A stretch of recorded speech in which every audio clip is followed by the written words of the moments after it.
muna yung paggamit sa video ng lalaking ito sa mga prank. At higit sa lahat, sino nga ba siya? Alam mo yung mga video call prank na nagpapanggap kayong iba yung tumatawag doon sa kinakausap ninyo? Well, this time ginamit ang video ng isang Aboriginal man na si Eric yung Kapurta.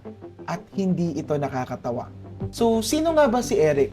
Isa siyang respected leader sa kanilang komunidad. Tahimik lang siyang tao. Tumutulong sa mga paaralan at cultural programs. Pero bigla na lang, ang mukha niya kumalat sa internet bilang joke.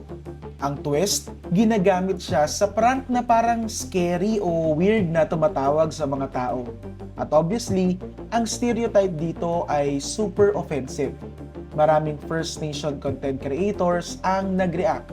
Sinabing racist at insensitive ang trend na to. Na para bang sinasabing nangunguha ng phone yung mga black people. Kaya hindi talaga magandang biro ito. Siyempre, ang pamilya ni Eric sobrang apektado. Sabi nga ng mga pinsan niya, ang sakit makita na ginagamit ang mukha ng kanilang loved one para lang pagtawanan ng iba. Sinabi pa nila na hanggang ngayon, patuloy pa rin ang racism laban sa kanila.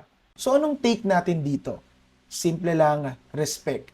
Kung may trend, alamin muna natin kung may tinatamaan ito in a bad way. Let's not spread content na nagiging dahilan ng discrimination at pangungutya sa iba.